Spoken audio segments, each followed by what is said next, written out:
Blessings, everybody. Welcome back to Shelter in the Storm with A Course in Miracles, Lesson 16.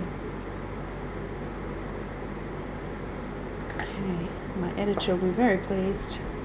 Let's begin with, we're up to chapter 2 of the text. We may only read about a page today, just over a page perhaps. I think if sometimes the text can seem very dense, I'll sort of have less of that at a time for us to digest as we go along. I'll just quickly mention that when I first began reading the text, parts of it I didn't really know what on earth it was talking about. I thought I'd sometimes feel a bit anxious because I was trying to understand it and I just wasn't there yet. I wasn't at that place. So if you feel like you can't understand it, remember back to the beginning. You don't have to understand it. We don't have to like it or anything. We don't even have to believe it. But if we do it, these lessons do deliver as promised, which is why I'm doing them over and over again, and why it's just becoming clearer and clearer and clearer, monumentally actually, as I go along. And I know there are other people with an even clearer understanding of the Course and exactly what it means than what I have. But even though I couldn't understand a word of it sometimes, I couldn't put it down. It was the only book I was able to read until it was finished. And sometimes I'd even read it aloud to my poor husband, I just read them sporadically to him. He wasn't keeping up with it. He is helping me produce these videos. God bless him. But he's not really, doesn't feel that the lessons are for him, and that's fine. They're not for everyone. Well, they are for everyone. There's so many other paths we can take. Okay, guys, let's get into it. Chapter 2, the separation and the atonement. So part 1 of chapter 2 is the origins of separation. To extend is a fundamental aspect of God, which he gave to his Son. In the creation, God extended himself to his creations and imbued them with the same loving will to create. You have not only been fully created, but have also been created perfect. There is no emptiness in you. Because of your likeness to your Creator, you are creative. No child of God can lose this ability because it is inherent in what he is. But he can use it inappropriately by projecting. The inappropriate use of extension or projection occurs when you believe that some emptiness or lack exists in you and that you can fill it with your own ideas instead of truth. This process involves the following steps. First, you believe that what God created can be changed by your own mind. Second, you believe that what is perfect can be rendered imperfect or lacking. Third, you believe that you can distort the creations of God, including yourself. Fourth, you believe that you can create yourself and that the direction of your own creation is up to you. These related distortions represent a picture of what actually occurred in the separation, or the detour into fear. None of this existed before the separation, nor does it actually exist now.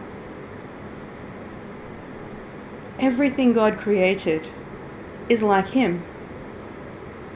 Extension, as undertaken by God, is similar to the inner radiance that the children of the Father inherit from him. Its real source is internal, inside. This is as true of the Son as of the Father. In this sense, the creation includes both the creation of the Son by God and the Son's creations when his mind is healed. This requires God's endowment of the Son with free will because all loving creation is freely given in one continuous line, in which all aspects are of the same order. The Garden of Eden, or the pre-separation condition, was a state of mind in which nothing was needed. When Adam listened to the lies of the serpent, all he heard was untruth. You do not have to continue to believe what is not true unless you choose to do so. All that can literally disappear in the twinkling of an eye, because it is merely a misperception. What is seen in dreams seems to be very real. Yet the Bible says that a deep sleep fell upon Adam, and nowhere is there reference to his waking up. This is a critical point, guys. I'm going to repeat this. What is seen in dreams seems to be very real. Yet the Bible says that a deep sleep fell upon Adam, and nowhere is there reference to his waking up. The world has not yet experienced any comprehensive reawakening or rebirth. Such a rebirth is impossible as long as you continue to project or miscreate. It still remains within you, however, to extend as God extended his Spirit to you. In reality, this is your only choice, because your free will was given you for your joy in creating the perfect. Let's leave that part there for now, and let's move to our lesson 16.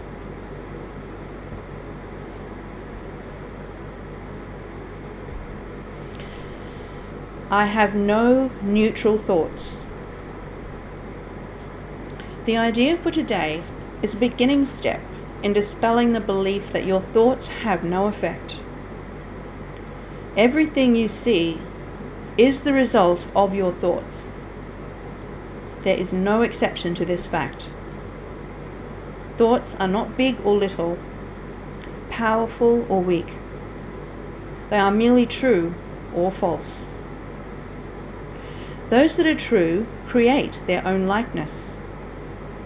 Those that are false make theirs. Creating or making. There is no more self-contradictory concept than that of idle thoughts. What gives rise to the perception of a whole world can hardly be called idle. Every thought you have contributes to truth or to illusion. Either it extends the truth or it multiplies illusions. You can indeed multiply nothing, but you will not extend it by doing so. Besides your recognizing that thoughts are never idle, salvation requires that you also recognize that every thought you have brings either peace or war, either love or fear. A neutral result is impossible because a neutral thought is impossible. There is such a temptation to dismiss fear thoughts as unimportant, trivial, and not worth bothering about, that it is essential you recognize them as equally destructive, but equally unreal. We will practice this idea in many forms before you really understand it. In applying the idea for today, search your mind for a minute or so with eyes closed, and actively seek not to overlook any little thought that may tend to elude the search. This is quite difficult until you get used to it. You will find that it is still hard for you not to make artificial distinctions. Every thought that occurs to you, regardless of the qualities that you assign to it, is a suitable subject for applying today's idea. In the practice periods, first repeat the idea to yourself, and then as each one crosses your mind, hold it in awareness while you tell yourself, this thought about duh is not a neutral thought. That thought about my neighbour is not a neutral thought.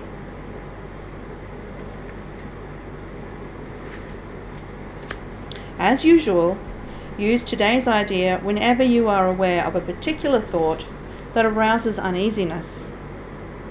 The following form is suggested for this purpose. This thought about pizzas is not a neutral thought because I have no neutral thoughts. 4 or 5 practice periods are recommended if you find them relatively effortless. If strain is experienced, 3 will be enough. The length of the exercise period should also be reduced if there is discomfort.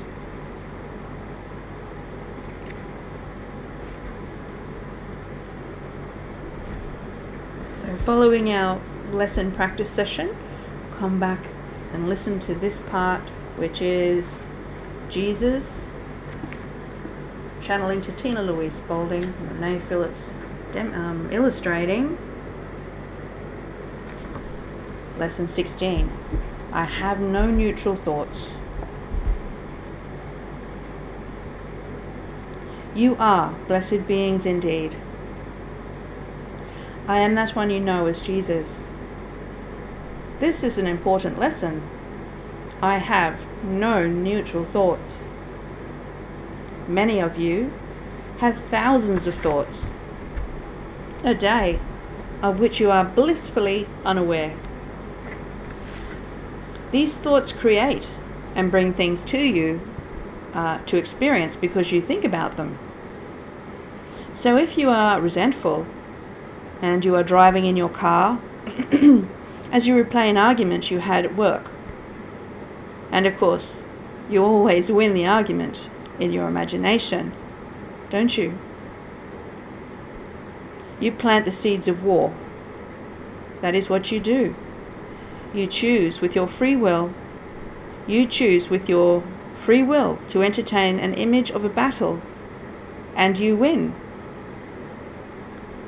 That tells the world you want to have war, and you want to win war because you believe in attack as a solution to your problem.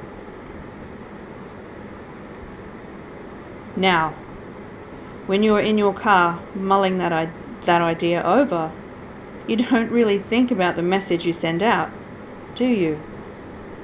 You don't think, I value war and attack, and that's why I envision winning the fight. But that's exactly the frequency you send out. When you get home to your television screens and you see war, you wring your hands and say, oh my goodness, what a terrible thing. You dissociate yourself from the fact that you entertain war in your mind, that you entertained war in your mind on the drive home. That frequency of war and belief in attack are used as fuel for the warmongers in your society. They are wise about energy and thought. They know that if they train you to believe that attack and winning are good things, you will send out frequencies they can surf, if you will. They can ride those energies to the wars that they want, and there will not be a difference in or a discrepancy between the frequencies of war, the frequency of war and your frequency. You won't see the disparity there, and that energy will continue. This is why it is so important for you to understand that peace of mind, which is where we want to lead you, is so important. Your opinions about attacking or judging other people are not neutral thoughts. and they are used to generate negativities. I am that one you know as Jesus, and we want you to think about this for a little while. Where do you attack? Where do you war? It is okay. You do not need to beat yourself up about it. You are doing the very best practice with these loving lessons that removes these ideas from your mind. But know that there are no neutral thoughts. We will see you again tomorrow. Lots of love, dear ones. Namaste.